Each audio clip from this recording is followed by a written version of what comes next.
crispy broccoli na pinadala sana sa Legazpi City. Nakumpiska ng BOC matapos madiskubring marijuana pala.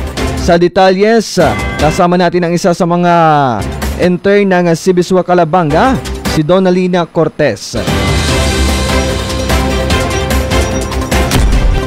Nakumpiska ng Bureau of Customs sa Port of Clark ang mahigit 30 self-sealing na balot ng crispy broccoli matapos magbigay ng impormasyon ang Philippine Drug Enforcement Agency o PDEA sa BOC ukol sa shipment. Napag-alamang marijuana ang laman ng shipment na galing Thailand at nakatakda sanang ipadala sa Legazpi City. Ito ay naglalaman ng 3,896 grams ng high-grade marijuana o kush na nagkakahalaga ng 5,844,000 pesos.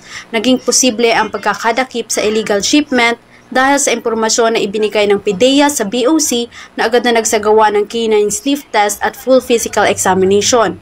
Nakumpirma ang presensya ng illegal na droga matapos ang chemical analysis.